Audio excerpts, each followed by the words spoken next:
সৎ কাজের ফল কখনো বৃথা যায় না। আল্লাহ সব সময় সৎ মানুষের সাহায্য করেন। একটি ছোট্ট গ্রামে আহমেদ নামে একজন ধার্মিক মুসলমান ছিলেন। তিনি প্রতিদিন নামাজ পড়তেন এবং মানুষের সাহায্য করতে প্রস্তুত থাকতেন। একদিন একটি বৃদ্ধা মহিলা তার ছেলের চিকিৎসার জন্য সাহায্য চাইলেন।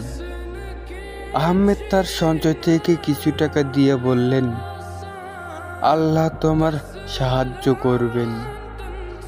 বৃদ্ধার ছেলে সুস্থ হয়ে উঠলে তিনি আহমেদকে ধন্যবাদ জানালেন।